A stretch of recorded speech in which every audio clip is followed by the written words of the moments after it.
DRG Kids। कहानी 12 अंडे। अरुण अपनी पत्नी प्रतिमा के साथ एक छोटे से शहर राजनगर में रहता था। अरुण के 2 बेटे हैं। बड़ा बेटा आयुष 12 साल का और छोटा बेटा 1 साल का था। अरुण के पिताजी 65 साल के शिवराम दूसरे शहर में एक कारखाने में नौकरी करके अपना गुजारा करते थे। वो अपनी लाइफ से खुश थे। शिवराम ने अपने बेटे अरुण को काफी परेशानियों से पाल पोस कर कठोर परिश्रम से अच्छी शिक्षा देकर बड़ा किया था, जिसकी वजह से अरुण एक ऑफिस में अच्छी पोस्ट पर था। अरुण का मासिक वेतन भी बहुत अच्छा था। सब कुछ ठीक चल रहा था कि एक दिन अचानक प्रतिमा ने अरुण से कहा, सुनो जी, बहुत दिनों से मेरे मन में एक बात है, वो मैं आपसे कहना चाहती हूँ। कहो, क्या बात है? आपके पिताजी अब इस उम्र में हमारे रहते हुए नौकरी करें, ये मुझे अच्छा नहीं लगता। तो तुम क्या चाहती हो? मैं चाहती हूँ कि पिताजी को हम अपने पास बुला लेते हैं। इस उम्र में उनको आराम मिलना चाहिए और बच्चों को दादाजी का साथ मिलने से दादाजी और बच्चों का मन भी लगा रहेगा। तुमने तो मेरे मन की बात कह डाली। तुम कितना अच्छा सोचती हो पिताजी के लिए। ये तो मेरा धर्म है जी। सच में तुम बहुत ही अच्छी हो प्रतिमा। मैं कल ही पिताजी के पास जाकर उनको अपने साथ यहाँ ले आऊंगा। अच्छा, अब मैं ऑफिस जाता हूँ, देर हो रही है। अरुण ऑफिस के लिए निकल जाता है। तभी आयुष आकर प्रतिमा से पूछता है, मम्मी, दादाजी हमारे साथ रहने वाले हैं? हाँ, अब दादाजी हमारे साथ रहेंगे। वाह, कितना मजा आएगा।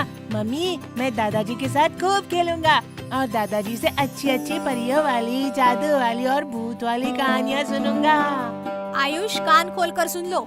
ज्यादा अपने दादाजी के साथ चिपकने की जरूरत नहीं है। जाओ, जाकर अपनी पढ़ाई करो। बड़ा आया दादाजी वाला। अगले दिन अरुण बस में बैठकर पिताजी के पास पहुंच जाता है और उनको सारी बात बता देता है जो प्रतिमा ने कही थी। बेटा, प्रतिमा और तुम्हारी बात सुनकर मुझे बहुत अच्छा लगा। भगवान हर माता पिता को तुम्हारे जैसा बेटा और प्रतिमा जैसी बहू दे। लेकिन बेटा, मैं तुम्हारे ऊपर बोझ बनकर नहीं रहना चाहता। पिताजी, आपने हमारे लिए कितने कष्टों का सामना किया है। हमारी खुशियों के लिए आपने अपनी कितनी ही खुशियों की कुर्बानियां दे दी हैं। ये बोझ नहीं है पिताजी, हमारा फर्ज है और मुझे अपना फर्ज निभाने दीजिए। अरुण बेटा, मैं यहाँ पर खुश हूँ। कभी कभी सबसे मिलने आ जाता हूँ, वही अच्छा रहता है। आपका पोता आयुष अपने दादाजी का बेसब्री से इंतजार कर रहा है और मैं आपको लेकर ही जाऊंगा। आयुष का नाम सुनकर दादाजी भावुक हो जाते हैं और आंखों में आंसू आ जाते हैं। आयुष, मेरा पोता। ठीक है बेटा, मैं अपने पोते के साथ रहूंगा। ये हुई ना बात पिताजी। चलो, मैं आपका बैग रेडी करवाता हूँ। हाँ? और आप? नहीं बेटा, आज नहीं। मैं यहाँ का सारा काम खत्म करके परसों सुबह की बस से तुम्हारे पास आ जाऊंगा। ठीक है पिताजी, मैं चलता हूँ। आज यहीं रुक जाओ, कल चले जाना। ऑफिस का बहुत काम बाकी है पिताजी, इसीलिए जाना पड़ेगा। अच्छा, प्रणाम पिताजी। आशीर्वाद। अरुण पिताजी के पैरों को छूकर प्रणाम करके चला जाता है। आयुष अपने दोस्त शिवम के साथ स्कूल के ग्राउंड में बेंच पर बैठकर लंच टाइम में खाना खाते हुए दादाजी की बात कर रहा है और बहुत खुश है। दूसरे बच्चे भी खेल रहे हैं। शिवम, पता है कल मेरे दादाजी आने वाले हैं। अब वो हमारे साथ ही रहेंगे, बहुत मजा आएगा। मैं रोज दादाजी से नई नई कहानियाँ सुनूंगा। आयुष, मैं भी तुम्हारे दादाजी से मिलूंगा, मिलवाओगे ना? हाँ, जरूर मिलवाऊंगा। मेरे दादाजी मुझे बहुत प्यार करते हैं। आयुष, तुम बहुत लकी हो। तुम्हारे दादाजी कहाँ हैं? मेरे दादाजी नहीं है। जब मैं छोटा था तब दादाजी भगवान के पास चले गए थे, ऐसा पापा बोलते हैं। मैं अपने दादाजी को बहुत मिस करता हूँ। मेरे दादाजी बहुत अच्छे हैं, वो तुमको भी बहुत प्यार करेंगे। सच्ची? शिवम के हाथ पर हाथ मारते हुए आयुष कहता है, मच्छी। दोनों हंसते हैं।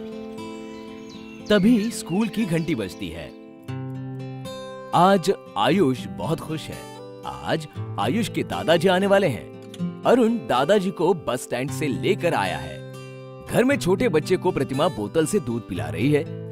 बच्चा खेलते हुए दूध पी रहा है। आयुष छोटे भाई से और मम्मी से बात करता है। छोटू, अभी हमारे दादाजी आने वाले हैं। हाँ हाँ, ठीक है, ज्यादा खुश होने की जरूरत नहीं है। तभी अरुण और दादाजी घर में आ जाते हैं। अरुण सामान रखता है। आयुष भागकर दादाजी के पास आता है। दादाजी उसको चॉकलेट देते हैं। प्रतिमा दादाजी के पैर छूकर प्रणाम करती है। आयुष चॉकलेट खाने लगता है। अरुण कहता है, प्रतिमा, पिताजी के नहाने के लिए गर्म पानी कर देना। मैं ऑफिस जा रहा हूँ, शाम को जल्दी आ जाऊंगा। और आयुष, दादाजी को आराम करने देना, ज्यादा परेशान मत करना। ठीक है पापा। अच्छा पिताजी, मैं चलता हूँ। आप खाना खाकर आराम करना। बेटा, मेरा एक काम करना, ऑफिस से आते हुए अंडे ले आना। डॉक्टर ने रोज 2 अंडे खाने के लिए बोला है। ठीक है पिताजी। अरुण ऑफिस चला जाता है। आयुष दादाजी के पास बैठकर बातें करता है।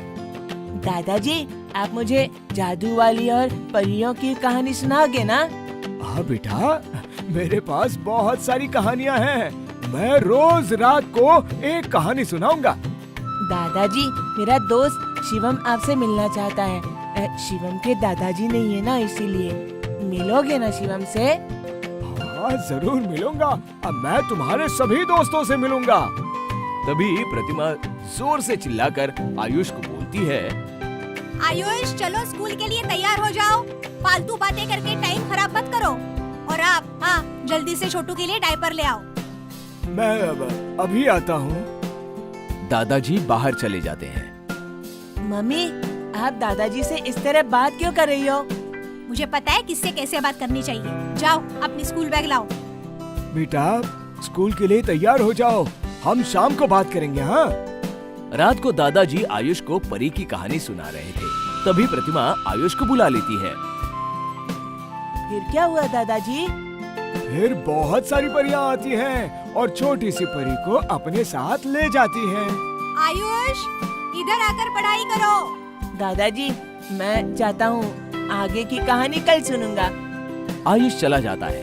प्रतिमा दादाजी के साथ अच्छा व्यवहार नहीं कर रही थी। सुबह दादाजी और आयुष मॉर्निंग वॉक करके घर आते हैं। आज आयुष के स्कूल की छुट्टी है। अरुण जल्दी ऑफिस चला गया। आयुष, जल्दी से दूध पी लो। प्रतिमा बेटी, मुझे भी 2 अंडे उबाल कर दे दो। रोज रोज आपके लिए अंडे नहीं उबाल सकती, इसलिए 12 अंडे एक साथ उबाल कर रखे हैं। रोज 2 अंडे खा लेना। और हाँ, अपना काम खुद कर लिया करो। यहाँ मुफ्त की रोटी तोड़ने के लिए आपको नहीं बुलाया है। काम करोगे तो खाना मिलेगा।